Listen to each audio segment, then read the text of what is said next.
앞뒤 좌우에 계신 분들하고 이렇게 인사합시다. 당신의 얼굴에서 빛이 납니다. 당신의 얼굴에서 빛이 납니다.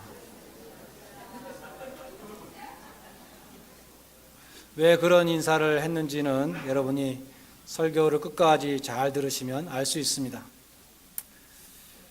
오늘 본문 38절에 보면 예수님이 십자가상에서 운명하시는 그 순간에 성소 휘장이 위로부터 아래로 찢어져서 휘장이 둘이 되었다라고 기록되어 있습니다. 제가 설교를 준비하면서 성소 휘장의 크기에 대해서 읽고 새삼 놀랐습니다. 성소 휘장의 높이는 약 60feet, 18m였다고 합니다. 가로의 폭은 30feet, 약 9m라고 합니다. 보통 건물의 한 층 높이를 3m로 잡는다면 18m면은 6층 건물에 해당합니다. 또 폭이 9m라고 하면 우리 예배당 폭보다 조금 좁겠죠. 근데 제가 정말로 놀란 것은 휘장의 두께였습니다. 저는 그냥 휘장이 1000이었다고 생각했거든요. 근데 그 두께가 한 뼘 정도가 됐다는 것입니다. 어떤 자료에는 10cm, 어떤 자료에는 15cm 혹은 20cm, 어떤 영어 자료에는 10인치라고 되어 있습니다. 여러 마리의 황소나 말들이 반대 방향으로 달려도 찢어지지 않는 그러한 두께의 휘장이었다는 것입니다. 그런데 마태복음과 마가복음은 그 크고 두꺼운 성소의 휘장이 주님이 운명하심과 동시에 위에서 아래로 찢어져서 둘로 갈라졌다고 증언하고 있습니다. 먼저 히브리서 9장 7절로 8절이 말씀하는 휘장의 의미를 생각해 보겠습니다. 거기 이렇게 기록되어 있습니다. 오직 둘째 장막은 대제사장이 홀로 1년 1차씩 들어가되 피 없이는 아니하나니 이 피는 자기와 백성의 허물을 위하여 드리는 것이라.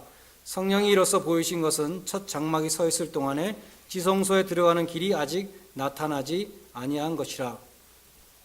휘장에 대해서 성령님이 증거하신 것은 지성소로 들어가는 길이 막혀 있었다. 그것을 증거했다. 이렇게 말씀하는 것입니다.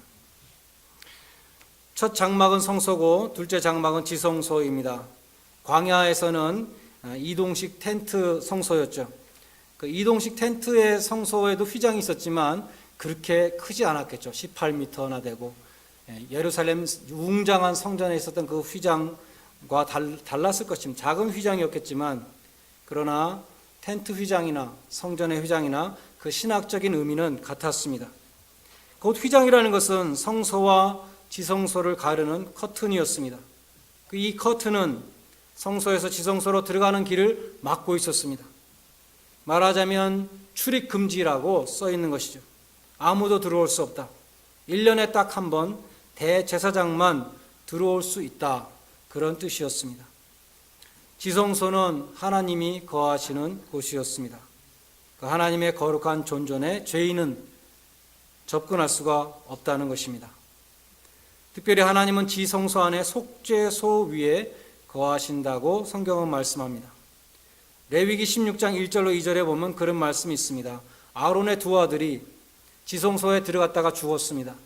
그 다음에 하나님이 모세에게 말씀하셨습니다. 아론에게 이르라. 성소의 장 안, 지성소죠.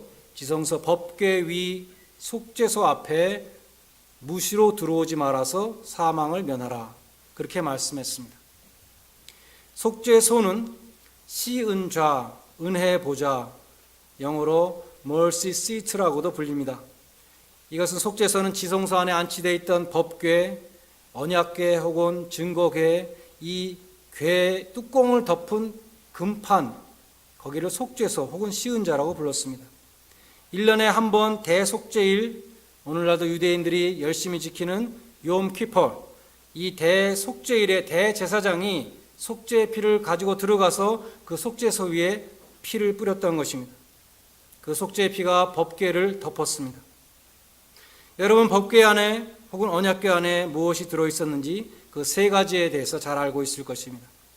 그 속에는 십계명 돌판이 있었고 아론의 쌍난 지팡이가 있었고 만나 항아리가 있었습니다. 히브리서 9장은 말씀합니다. 이 십계명 또 만나 항아리, 아론의 쌍난 지팡이 이 세 가지가 전부 인간의 죄를 고발하고 있다는 것입니다. 십계명은 하나님의 형법이죠. 그 하나님의 형법 십계명은 거룩하고 선한 것이지만 그것을 지킬 수 없는 죄인에게는 그것은 죄와 사망의 법으로 우리를 고발하고 있는 것입니다. 아론의 쌍난 지팡이는 어떻게 생기게 되었습니까? 이스라엘의 각 지파의 족장들이 모세와 아론의 권위에 순복하지 않았습니다. 하나님이 그래서 각 지파의 지팡이를 갖고 와라. 12지파의 이름을 각 지팡이에 쓰고 언약궤 앞에 두라 그랬습니다. 다음 날 모세가 보니 아론의 지팡이에만 움이 돋고 순이 나고 꽃이 피고 살구나무 열매가 열렸습니다. 하나님은 모세와 아론에게 권위를 주셨음을 증명하신 것입니다. 하나님이 세우신 권위에 도전했던 인간들의 교만, 그것을 또한 아론의 쌍난 지팡이는 고발하고 있었습니다. 만나 항아리도 이스라엘의 죄를 고발합니다. 이스라엘 백성들은 하나님이 광야에서 아무것도 먹을 것이 없는데 하늘로서 내려주신 그 귀한 양식, 그 만나에 대해서 불평했습니다. 감사하지 않았습니다. 이 박한 식물을 우리가 싫어하노라 불평했습니다. 하나님은 진노하고 불뱀을 보내서 징벌하셨습니다. 만나는 하나님이 주시는 그 은혜에 대해서 감사치 못하는, 오히려 원망의 대상으로 삼는 그 이스라엘의 죄를 고발하고 있습니다. 법궤를 열고 들여다보는 사람은 반드시 죽었습니다. 마찬가지로 하나님이 우리의 죄악을 살피실 때 하나님 앞에 살 수 있는 사람이 아무도 없습니다. 대제사장이 대속죄일에 지성소에 들어가서 법궤 위에 그 속죄소, 죄를 사하는 그 상 위에 속죄의 피를 뿌렸습니다. 마찬가지로 예수님은 우리를 위하여 화목제물이 되셔서 하나님의 진노를 덮는 속죄의 피를 흘리신 것입니다. 1년에 단 한 번 대속죄일에 대제사장이 속죄의 피를 가지고 속죄소 위에 뿌리기 위해서 휘장을 통해 들어갔다는 것입니다. 그 외에는 그 누구도 휘장을 통해서 지성소로 들어갈 수 없었습니다. 그처럼 이 휘장이라는 것은 죄인이 하나님 앞에 나갈 수 있는 길을 막고 있었던 것이었습니다. 그런데 예수님이 십자가에서 운명하시는 그 순간에 휘장이 위에서 아래로 찢어졌더라 성경은 말씀하는 것입니다. 그 놀라운 사건의 의미를 말씀해 주는 것이 히브리서 10장 19절로 20절입니다. 그러므로 형제들아, 우리가 예수의 피를 힘입어 지성소에 들어갈 담력을 얻었나니 그 길은 우리를 위하여 휘장 가운데로 열어놓으신 새롭고 산 길이요 그 휘장은 곧 저의 육체니라. 여기 보면은 휘장은 곧 예수님의 육체라고 말씀합니다. 예수 그리스도의 육체가 십자가에서 찢기셨을 때 그 휘장도 찢어졌다는 것입니다. 하나님으로 앞에 나가는 그 길을 막고 있었던 휘장도 찢어졌다는 것입니다. 휘장이 찢어지고 지성소가 환히 보이게 되었습니다. 새롭고 산 길, 하늘 가는 밝은 길이 열린 것입니다. 그것이 바로 복음입니다. 예수님이 죄인의 자리에서 하나님께 버림받고 나의 하나님 어찌 나를 버리시나이까 하나님 앞에 부르짖고 절규하시고 고개를 떨구시는 그 순간에 휘장이 찢어지고 하나님 앞에 나아가는 길이, 은혜의 보좌가 환히 보이게 되었다는 것입니다. 하나님은 이 십자가 복음을 제일 먼저 아브라함에게 보여주셨습니다. 창세기 15장에 보면 하나님이 아브라함과 언약을 맺으시는데 아브라함한테 준비를 시켰습니다. 암소와 암염소, 수양과 비둘기, 여러 가지 짐승들을 취해서 그 중간을 쪼개서 마주 놓으라, 양쪽에 벌려 놓으라는 것이죠. 쭉 지나가는 통로를 만들라는 것입니다. 반을 쪼개가지고. 아브라함이 하나님의 지시대로 준비하고 기다리고 있었습니다. 그런데 아무 일도 일어나지 않고 계속 솔개가 피냄새를 맡고 내려왔습니다. 아브라함이 솔개를 쫓다가 깊은 잠에 빠졌습니다. 해가 져서 어두울 때에 아브라함이 두려워할 정도의 심히 캄캄함이 임했습니다. 그 캄캄한 가운데 연기나는 풀무가 보이며 퍼니스가 보이는데 거기서 횃불이 하나 나와서 그 쪼갠 고기 사이로 지나갔다는 것입니다. 문제는 이것이 무엇을 뜻하느냐는 것입니다. 고대 금동 지방에서 임금과 신하가 충성 언약을 할 때 이렇게 했습니다. 짐승을 죽여서 반을 쪼개놓고 신하가 그 사이를 지나갔습니다. 제가 만일 배신하면 이 반쪽으로 찢겨진 짐승처럼 비참한 죽음을 당할 것입니다. 그것을 뜻하는 자기 저주의 맹세였습니다. 성경의 예레미야 34장에도 그러한 모습이 나오는데 이스라엘 백성들이 하나님 앞에 서약을 했습니다. 우리 동족 노예를 7년이 되면 해방시키겠습니다. 이때까지 동족 노예를 7년 만에 해방시키라는 하나님의 율법을 순종치 않았는데 앞으로는 순종하겠습니다. 하나님 앞에 서약하고 쪼갠 송아지 사이를 지나갔습니다. 만약에 불순종하면 우리는 이렇게 될 것입니다. 그런데 특이한 것은 아브라함이 쪼개놓은 고개 사이를 하나님이 지나가셨다는 것입니다. 신하가 지나가는 것이었습니다. 이스라엘 백성들이 지나가는 것이었습니다. 임금은, 하나님은 그 서약을 받는 것이죠. 그런데 창세기 15장에 나오는 이 언약 체결식에서는 쪼갠 짐승 사이를 하나님이 지나가셨다는 것입니다. 하나님이 죽음을 두고 자기 저주의 맹세를 하신 것입니다. 사도 바울이 아브라함의 언약을 중요하게 말씀하는 이유는 그것이 예수님이 십자가에서 세우신 새 언약, 그 은혜의 언약을 보여주기 때문입니다. 하나님의 말씀에 불순종한 죄값을 치르시기 위해서 하나님의 아들 독생자가 몸이 찢기시고 피를 흘리셨기 때문에 예수님이 세우신 이 새 언약은 은혜의 언약이라는 것입니다. 곧 죄를 지은 죄인이 피를 흘리고 죽은 것이 아니라 하나님의 아들 독생자 예수 그리스도가 몸이 찢기시고 속죄의 피를 흘리시고 죄의 삭신 사망을 감당하셨습니다. 십자가는 우리를 구원하시기 위한 하나님의 자기 희생입니다. 하나님의 자기 저주, 하나님의 독생자 예수 그리스도가 담당하신 저주의 십자가, 죽음의 십자가, 이것이 바로 우리들에게, 믿는 자들에게는 구원의 약속을 확증하는 하나님의 영원한 증거인 것입니다.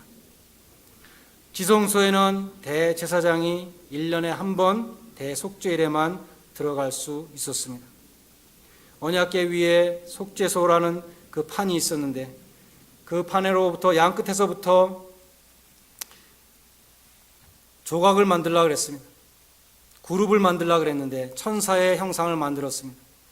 천사가 날개를 펴고 양쪽에 있었습니다. 하나님께서 출애굽기 25장 22절에 보면 속죄소 위 증거궤 위에 있는 두 그룹 사이에서 내가 너를 만나겠다 그렇게 말씀했습니다.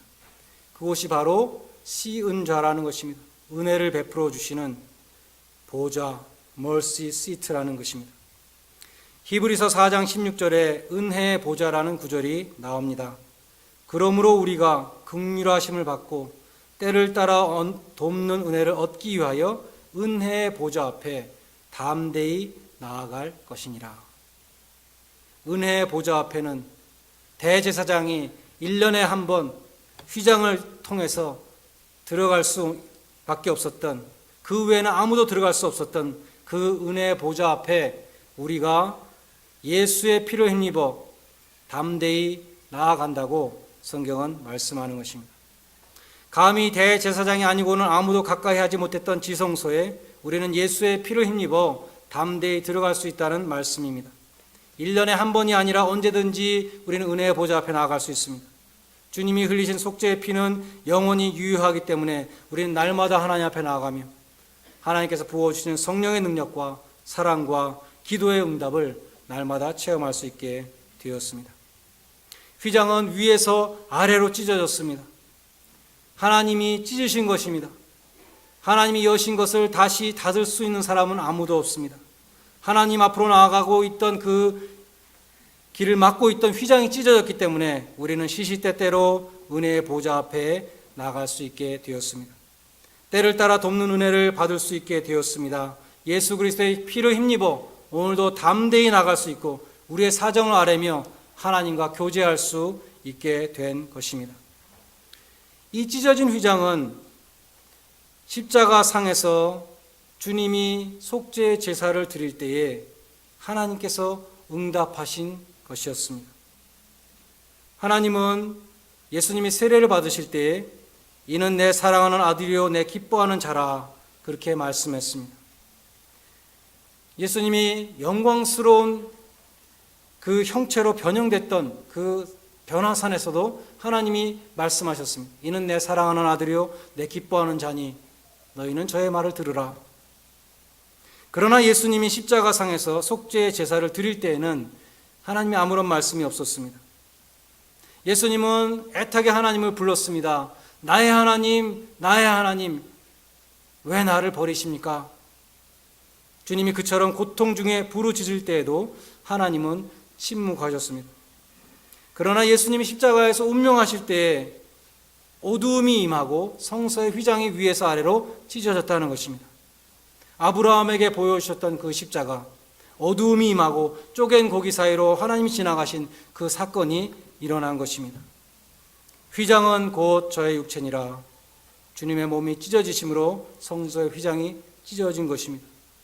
그것이 주님의 고난과 죽으심 그리고 속죄의 피에 대한 하나님의 응답이었습니다. 하나님은 우리에게도 말씀으로 응답하십니다. 너는 내 사랑하는 아들이라, 내 사랑하는 자녀라. 그러나 하나님은 사건을 통해서도 응답하십니다. 홍해 앞에서 이스라엘 백성들이 원망과 불평을 쏟아냈습니다.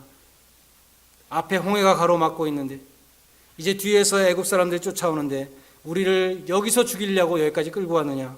애굽에 무덤이 없어서, 매장지가 없어서 이 광야에서 우리를 죽게 하느냐. 온갖 원망과 불평을 쏟아내고 있었습니다. 그때 모세가 뭐라고 말했는가?